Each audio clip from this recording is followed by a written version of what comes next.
پیارے نبی صلی اللہ علیہ وسلم کی تشریف آوری کا مبارک مہینہ چل رہا ہے۔ یہ خوش قسمت گھڑی ہے وہ جس میں پیارے نبی صلی اللہ علیہ وسلم تشریف لائے، خوش قسمت دن ہے وہ جس میں پیارے نبی تشریف لائے، خوش قسمت مہینہ ہے وہ جس میں پیارے نبی تشریف لائے، خوش قسمت سال ہے وہ جس میں پیارے نبی تشریف لائے، اور اس سے بڑھ کر خوش قسمت صدی وہ ہے کہ جس میں میرے محبوب تشریف لائے، اور خوش قسمت زمانہ وہ ہے کہ جس زمانے میں میرے محبوب تشریف لائے۔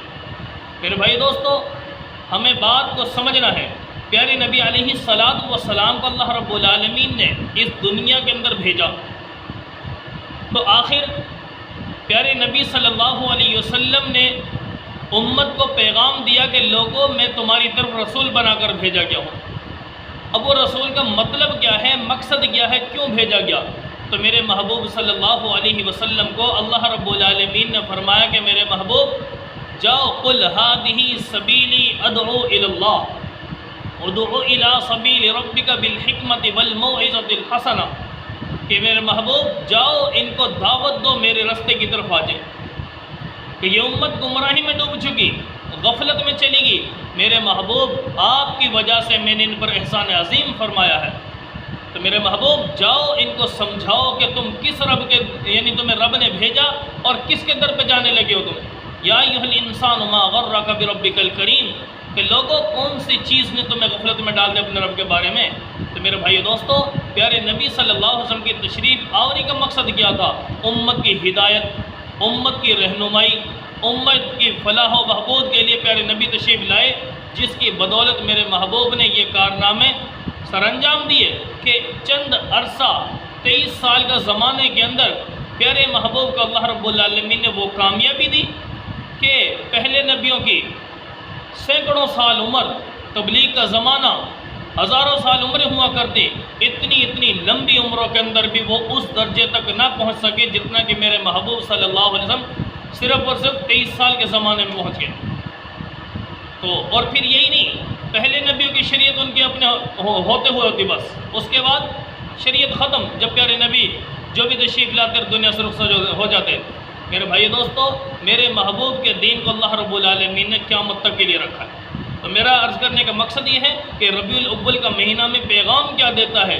پیغام یہ دیتا ہے کہ لوگوں میرے محبوب اس مہینے میں آئے، تو محبوب کے آنے کا مقصد کیا تھا؟ مقصد یہ تھا کہ امت کو سیدھے رستے پر لگانا، امت کو نمازوں پر لگانا، امت کو اپنی سنتوں پر لگانا، اپنے رب کی اطاعت اور فرما برداری اور بندگی پر لگانا۔ میرے محبوب نے 23 سال یہی محنت کی۔ تو میرے مسلمان، ربیع الاول آتا ہے، ہمیں یہ پیغام دے کر جاتا ہے کہ محبوب صلی اللہ علیہ وسلم کی آمد اس مہینے میں ہوئی ہے۔ کس لیے ہوئی تھی؟ جس لیے ہوئی تھی لوگوں اس مقصد کو پہچانو۔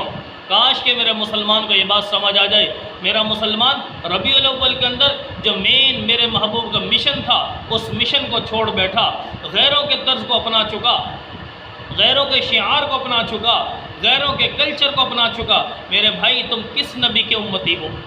اپنے محبوب کے امتی ہونے کا حق ادا کیجئے۔ میرے محبوب کے امتی ہونے کا حق یہی ہے کہ محبوب کی اطاعت کی جائے، محبوب کی غلامی اختیار کی جائے، محبوب کی سنتوں کو اپنایا جائے۔ میرے مسلمان، انگریز کا لباس تیرے وجود پہ، انگریز کی شکل تیرے چہرے پہ، انگریز کا کردار تیرے اندر، گویا تو نے محبوب کا صرف نام لیا ہے، صرف نام لیتا ہے محبوب کا، کام سارے غیر مسلم کے کر رہا ہے۔ میرے مسلمان، اگر تو یہ چاہتا ہے کہ اللہ رب العالمین تجھ سے محبت کریں، تجھے جنت عطا کر دیں، تجھے اپنا قریبی بنا لے، محبوب بنا لے، تو میرے رب نے اعلان کر دیا، قل ان کنتم تحبون اللہ فاتبعونی، محبوب ان کو اتباع کا پیغام دے دو کہ میری اتباع کر لو، اللہ تعالیٰ تمہیں محبوب بنا لے گا، تمہارے گناہوں کو معاف کر دے گا، تمہیں جنت عطا کر دے گا۔ بصورت دیگر یہ کوئی وعدہ نہیں ہے۔ اس سے میرے بھائی دوستو، عمل سے بنتی ہے جنت بھی جہنم بھی، یہ خاکی اپنی فطرت میں نہ ناری ہے نہ نوری ہے۔